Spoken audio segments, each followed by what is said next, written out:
and Mike Shinoda.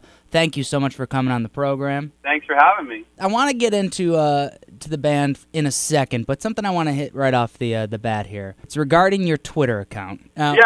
You don't seem to be the most active person on Twitter, but when you do, there's a whole lot of pictures of food. That was, dude, I had to apologize. I caught myself doing that. It was just during the holidays. Don't you feel like the holidays are just like about so much food during the holidays? Yeah, but like from an outside perspective, you just think, oh, my target audience is suddenly 30-year-old hungry women. You know, I agree with you, and I apologized for it on like January 1st or 2nd. I was like, okay, I'm done. To be clear, if anybody's listening, they're like, this guy posts 50 pictures of food. I'm not that guy. I actually hate that. I did post like 4 in a row, though. They were like pretty insane spreads. Incredible. I would not have put them on if it hadn't been like the New Year's. I'm half Japanese. We do a big Japanese New Year's thing. And by the way, this wasn't like catered. This is like me and my brother and my dad. Mostly my dad and my brother cooking. They cooked an insane amount of food. Had a little party. Oh, so you cooked all that? You guys cooked all that? That wasn't. Oh, we made that food. That was not like. I mean, that's like my dad going crazy. If you want to follow me, and I promise I will not post any more pictures of food. I'm going to go 6 months with no food. How's that sound? Yeah, all right. That's like a half New Year's resolution. I like that. I will say it was super intimidating. It looked like the scene from the movie Hook when Robin Williams just suddenly learns how to use his imagination. Yes, totally. All right, so Mike. So let's talk about something that people actually want to hear about, because I could keep talking about that, but I know I'll bore the hell out of people. We only do 20 minutes on food, and then we do 3 minutes on music. You're one of these rare cases. Like, all right, you're a musician, a performer, an artist in the aspect that you're a painter, a graphic designer, a producer, and I think the list goes on and on. Interpretive dancer somewhere down the line. Only nude. Right, that's the only way to express yourself properly. Yeah, the clothes just get in the way of the communication of the emotion. Do you ever feel like you're getting a little carried away with the performing arts and stuff? To be totally clear, I consider myself first and foremost. I was a painter before I did anything. I draw and I paint. Like, that's how I grew up. I've always thought that was going to be what I did. So I went to school for it. I was in illustration, and I had to focus on. They didn't allow minors. Like, you couldn't have a major and a minor. You couldn't focus on 2 things at the art school I went to, but I basically spent a lot of my time doing graphic design as well, because I wanted to do album covers and book covers and movie posters and things like that. And that was always my thing, and the music was always a hobby. And once I really got into it, I just came so naturally. It was so fun to do, and I did it for, since I was like 16. I got into like making these little demos where we, mashed up different kinds of music and everything, and that turned into the band, and the band took off. So we were getting a record deal the same week that we were graduating. A few of us were graduating college, the same month, rather. Mm-hmm. And everybody was like, wow, this timing was really lucky, because if it had been halfway through college, we probably would have just put the music on hold and kept doing college. But thankfully, we were able to transition right from college into this band. We're just lucky we did, because the way that it went, it just blew up, and it made itself known as something that we needed to focus on. And so ever since that, I go into each project just trying to see what I can learn, I see what I can, how I can express myself and take what I do to the next level. And from album to album, that's what we do. So who in your family is Japanese, your mother or your father? My dad. Your dad. So, how does he react when young Michael says, you know what I want to do when I grow up? I want to be an artist. I want to go to art school. My dad was always he's not very conservative. I mean, at least when it comes to, what I wanted to do or whatever. I mean, I know he knew since I was, a baby, ever since I could hold a crayon, mm-hmm. he knew that drawing was my thing. They used to take me to dinner, and, they could have these nice, long adult dinners and grown-up conversations, because they could just hand me a pencil or a crayon, and I'd sit there and occupy myself forever. I was the same way, except I would eat that pencil and crayon. Yeah. They just keep feeding you crayons.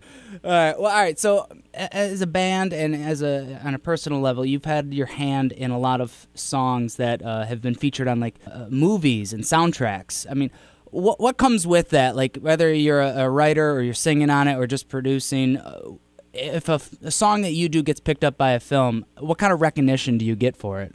I mean, it's nice from a perspective of, like, you know, I like to see, I like to kind of get the music out to a larger audience that, you know, may not have otherwise checked for the song or band or whatever. But with our stuff, like, take The Hunting Party, our new album, for example. Like, with this album, at the time when we were writing it, so first of all, most of the demos when we're writing, they come from me. I kind of lead the writing process. And in doing so, like, I started with some demos that were a little more indie, alternative, and whatever, and I just realized that it wasn't as exciting and as, I don't know, forward-thinking as I could be, and so I kind of scrapped those and went for something, you know, I thought, you know, what is it that I'm missing out there in music right now?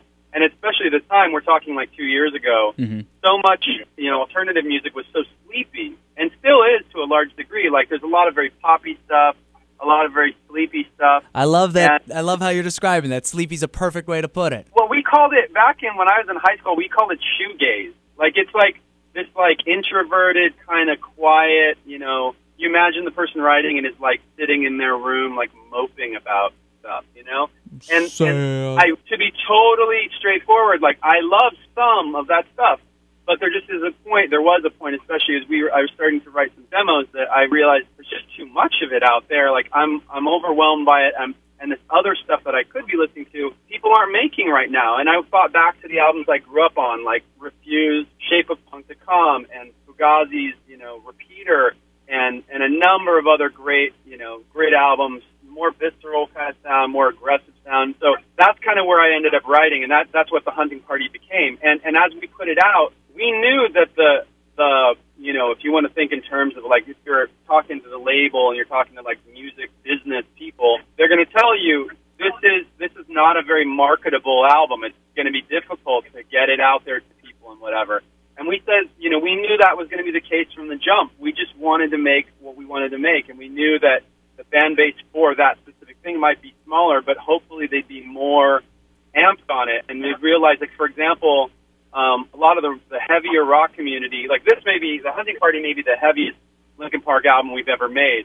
Still melodic and still hopefully very cutting edge, but at the same time just heavier. When we put it out, I feel like a lot of our rock fans, our Linkin Park fans who are into heavier stuff, they felt like, wow, you know, this is an album for me. You guys went out on a limb for me, because I'm not getting that many heavy rock albums right now. Like, there's a handful of bands that have always, you know, done this type of music, and they do it, but there aren't that many new bands that are doing it, and they're few and far between. So, you know, we just kind of wanted to make a statement with this record. All right, and if you're just tuning in, we're talking with Mike Shinoda of Linkin Park. All right, so I hate that we have to jump around, and when we're so pressed for time, I'd love to talk to you another time.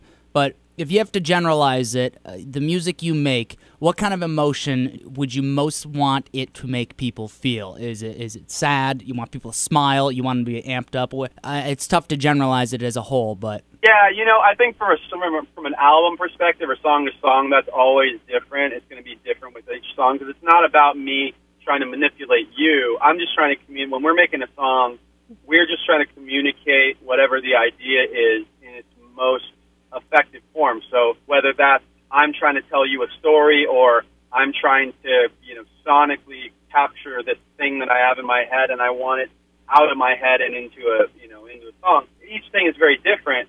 But one thing that is consistent, I think, at the live show, when we perform, I want people, regardless of what era of Linkin Park you were into or are into, whether it's the earliest stuff or the newest stuff or everything, or, you know, if there are fans who come on these tours, they come to every show and they're there for 20 shows in the front row, you know.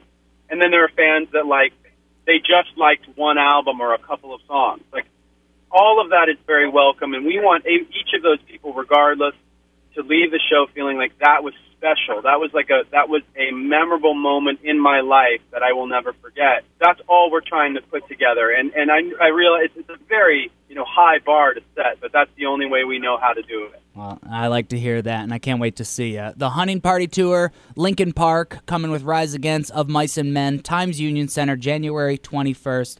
Mike, thank you so much for coming on the show, and I guess we'll see you on the 21st. Absolutely. Thanks so much, man. Later, dude.